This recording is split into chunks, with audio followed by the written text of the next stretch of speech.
House Judiciary Committee hearing room buzzed with the usual hum of staffers, reporters, and aides, setting up laptops as cameras clicked in quiet rhythm.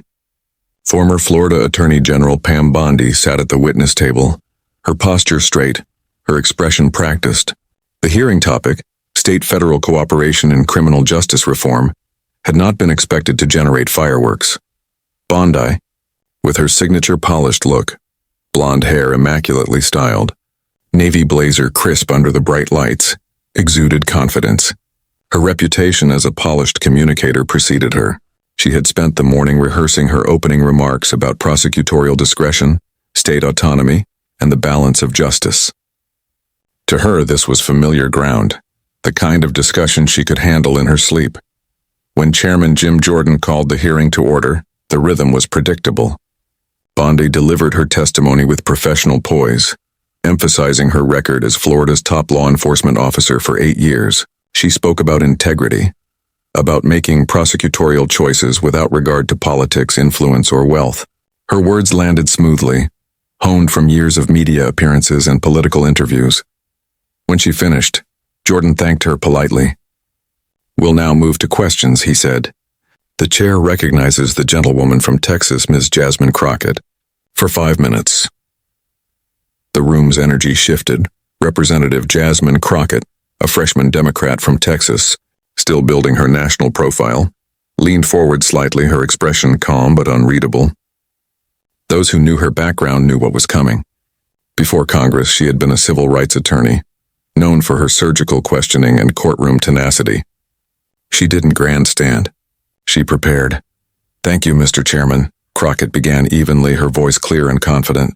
"Ms. Bondi, in your statement you emphasized that as Florida's Attorney General, you made prosecutorial decisions based solely on facts and law, not wealth, status, or personal connections. Is that correct?" "Yes, Representative Crockett," Bondi replied without hesitation. "That's exactly right. Those principles guided every decision during my tenure." Crockett nodded once. "Good. Then I'd like to examine how those principles applied in a particular case, one involving Jeffrey Epstein." The room went still. The sound of camera shutters stopped. A few reporters looked up, startled. Bondi's expression held, but the faintest shift in her posture betrayed awareness that the tone of this exchange was changing. "Representative," Bondi replied evenly, "the Epstein case was handled before my time. The plea deal was finalized in 2008. I didn't take office until 2011. "I'm aware of the timeline," Crockett said, her tone sharpening slightly. "You're correct. The original plea deal came before your term. But subsequent actions involving your office did occur during your tenure, particularly regarding victims who came forward after that agreement. I'd like to ask about those." A ripple of tension moved through the hearing room. This was no longer about general policy. Bondi adjusted the papers in front of her. "I'm happy to clarify what I can," she said. Crockett opened a folder on her desk. "I have here an internal email from your office dated April 3rd, 2014. It's from your Chief of Staff, James Milford, to the head of the Human Trafficking Unit. The subject line reads, 'Epstein case had new claimants.' It states, 'Per AG Bondi's directive, all inquiries from new Epstein victims are to be routed directly to the front office. No new investigations are to be opened without explicit approval from the AG herself. Can you explain why you personally directed that new victim? Inquiries be routed to your office instead of being handled by investigators through normal channels?" Bondi's confident expression faltered slightly. Her fingers tightened around her pen. "Representative," she said carefully, without reviewing the full email chain and context, "I can't comment on a partial excerpt from so long ago." "I'd be happy to provide you the full email," Crockett replied smoothly, gesturing for an aide to deliver copies to the witness table. "This document came from a public records request obtained by the Miami Herald and shared with this committee." The staffers distributed copies to members. The sound of rustling paper filled the otherwise silent room. As Bondi scanned the email, Crockett continued, "This message was sent 1 week after your office received sworn statements from 11 additional Epstein victims. They were seeking your help to join a federal motion challenging the original plea deal, on grounds that their rights had been violated. The same week, your office directed that no new investigations would proceed without your personal authorization. Why did you intervene? The question landed with precision. Bondi's voice tightened. Representative, it's standard for the front office to oversee communications in sensitive, high-profile cases. That ensures proper coordination. High-profile cases, yes, Crockett agreed. But what's concerning is that after you took control, your office declined to support these victims. I have here your signed letter dated May 17, 2014, denying their request for assistance, despite your own trafficking unit recommending state involvement. Did you make that decision after meeting with Alan Dershowitz? For the first time, Bondi froze. The name caught her off guard. I don't recall meeting with Mr. Dershowitz on that matter, she stammered. That's interesting, Crockett said, lifting another document. Because your office's visitor log shows a meeting on May 2, 2014, 15 days before you signed that letter. The meeting lasted 53 minutes. The subject, Epstein matter. Do you deny that meeting occurred? The air thickened with silence. Reporters started typing furiously. Bondi reached for her water glass. Representative, I met with many attorneys on various cases. I can't recall specifics from nearly a decade ago. Crockett's gaze was steady. You don't recall meeting with Epstein's attorney, just days before denying support to his victims, despite your own staff's recommendation? Bondi hesitated. Crockett flipped another page in her folder. There's also an email sent from you to your chief of staff the day after that meeting. Subject line, Epstein victims. You wrote, after yesterday's discussion, I believe the best approach is to decline involvement in the CV motion. Draft response for my signature.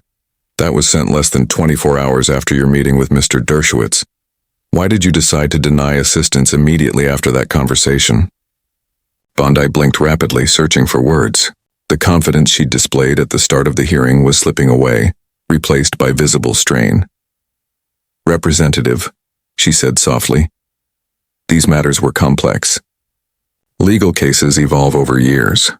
There were many considerations. Let's consider one more, Crockett interrupted, holding up a final page. Campaign finance records show that 2 weeks after you signed the letter denying help to Epstein's victims, your campaign received a $25,000 contribution from a company called East Coast Investments, LLC. That company was managed by Darren Indike, Jeffrey, Epstein's personal attorney and executor of his estate. Did you know that? Gasps filled the room. Cameras zoomed in. Bondi's jaw tightened. Representative, I have no personal involvement in individual campaign donations. Those are handled by a separate committee. I understand that, Crockett said calmly. But the sequence is troubling. A private meeting with Epstein's attorney, a decision against his victims followed by a donation from another Epstein associate. Did you disclose these connections before making your decision? There was nothing to disclose, Bondi replied quickly, though her tone lacked conviction. Our office made decisions based on legal merit. Crockett leaned forward slightly, her voice calm but cutting. Then explain why your own human trafficking unit's memo, dated March 27, 2014, recommended supporting the victims' motion, citing credible evidence their rights had been violated. Why did you overrule your staff's legal recommendation? Bondi shifted uncomfortably in her chair. I considered many factors beyond one memo. What factors? Crockett pressed. I can't recall all the details of a case from nearly 10 years ago, Bondi said, visibly shaken.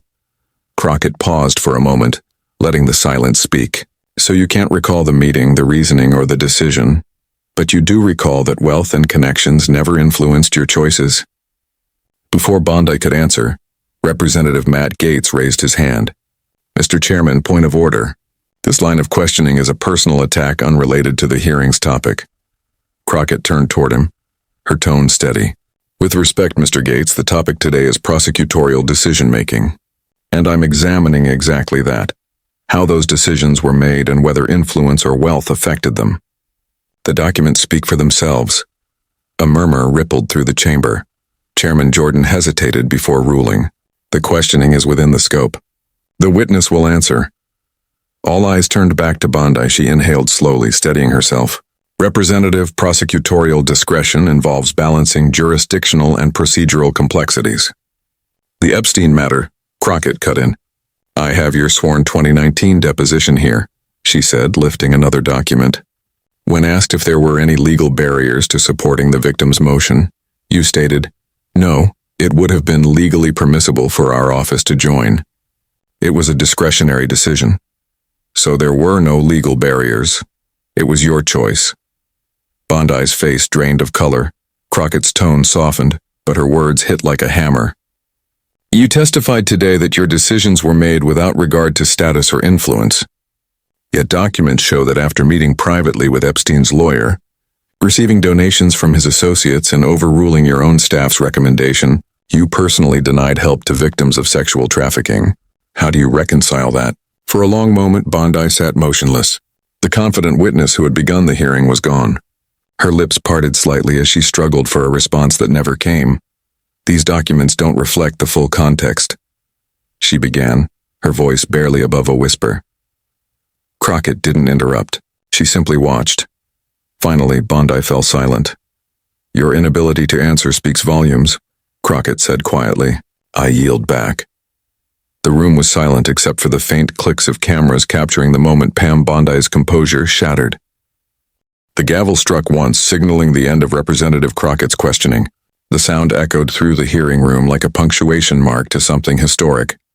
The moment the tone of the session had shifted forever. Pam Bondi remained seated, eyes fixed downward. The sharp professionalism that defined her opening statement was gone, replaced by a stiffness that looked almost like shock. Even seasoned committee members avoided eye contact, sensing the gravity of what had just transpired. Chairman Jordan cleared his throat. "Thank you, Representative Crockett.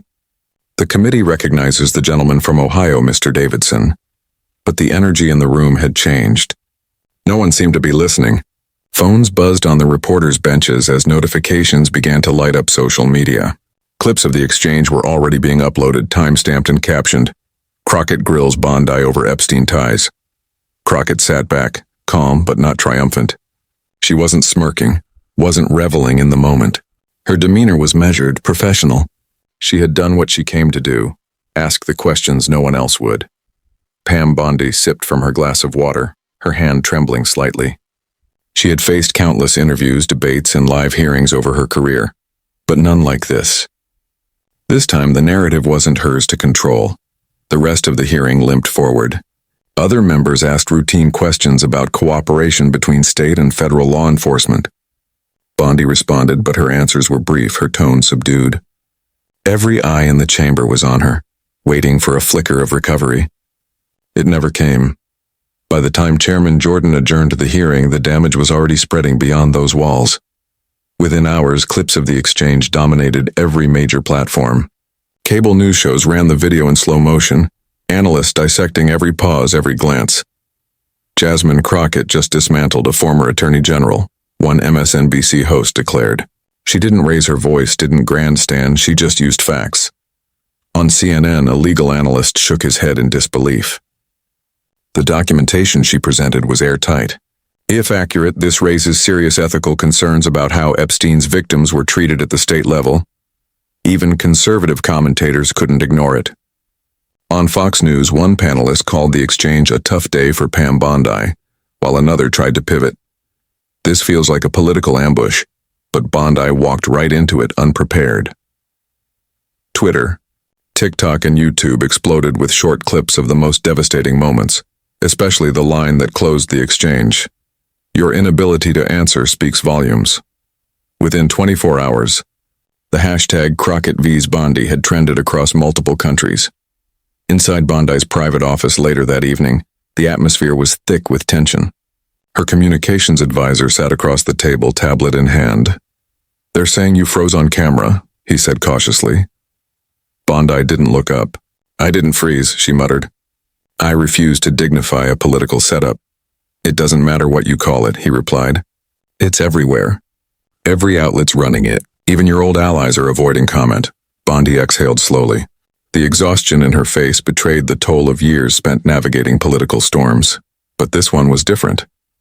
This wasn't a partisan fight or a media spin. This was documentation, dates, signatures, emails. "What's Crockett's background again?" she asked quietly. "Civil rights attorney from Dallas, former public defender, law degree from UNT, known for being precise and unflappable." Bondi nodded absently. She's good. She's dangerous, the advisor corrected. And she just made you the story. Across town, Jasmine Crockett returned to her congressional office that evening to find her staff gathered around a TV. They stood when she entered. You've seen it? Her chief of staff asked. Crockett smiled faintly. It's impossible not to. Media wants you on Morning Joe, The View, and CNN Tonight, her communications director said, waving a list. You're trending everywhere. Crockett set her bag on the table and glanced at the headlines scrolling across the screen.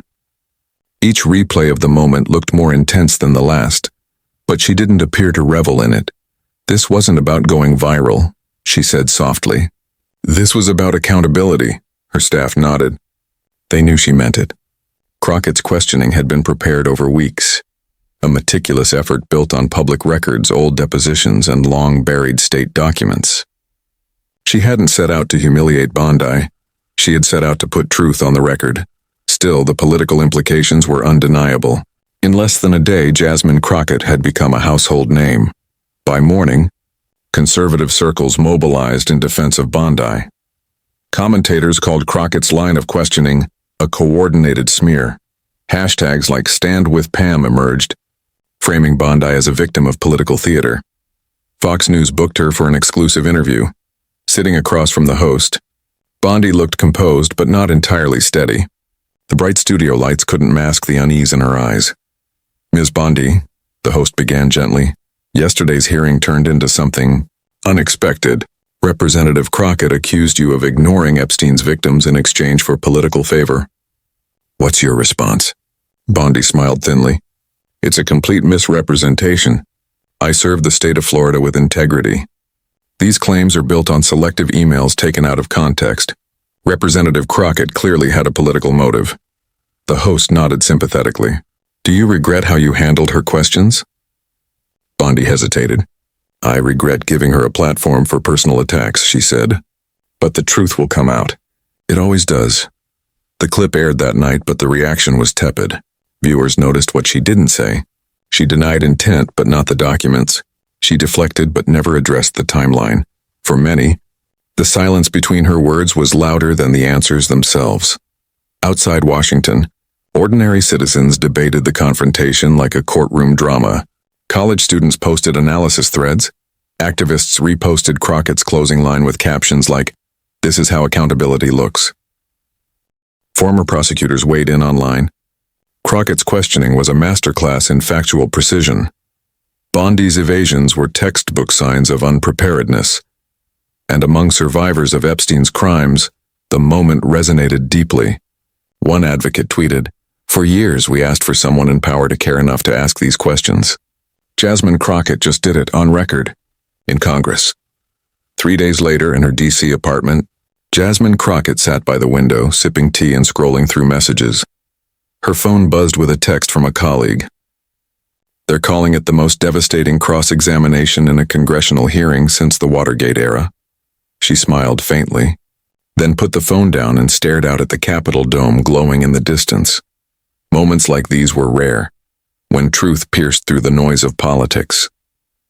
But she knew the cost. Power never forgets those who challenge it. Her chief of staff entered quietly. "The Oversight Committee wants you to prepare for next week's session," he said. "They think you might be asked to lead some of the questioning." Crockett nodded. "All right. Let's get to work. No celebration, no pause. Just purpose."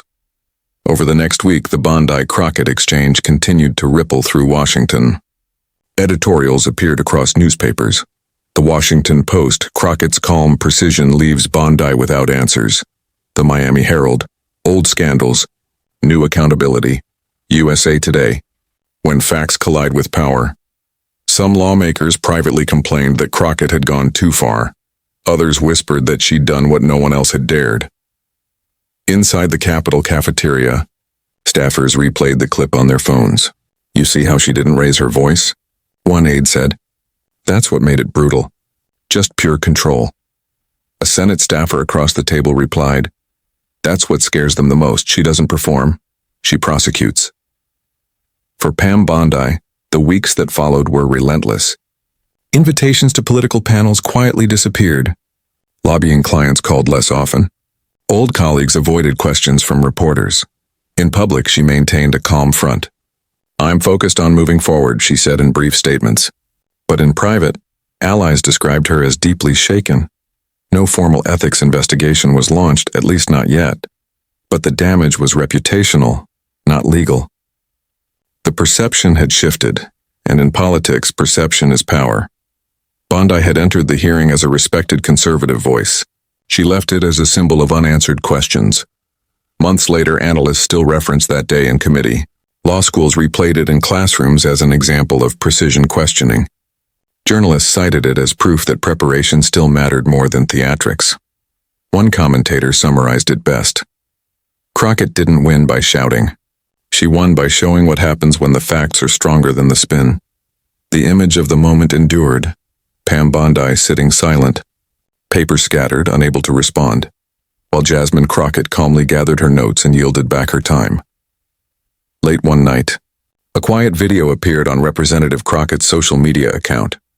No flashy graphics, no dramatic music, just her in her office speaking directly to the camera. "I didn't go into that hearing to attack anyone," she said. "I went in to ask questions that victims deserve to have asked a long time ago.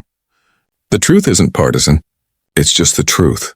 She paused for a moment before adding, "And no matter who it makes uncomfortable, I'll keep asking." The clip ended there. No slogans, no hashtags, but it was shared millions of times. Because beyond the politics and headlines, it captured something simple and powerful. A reminder that even in the halls of power, truth still has a voice, and on that day, in that hearing room, that voice belonged to Jasmine Crockett.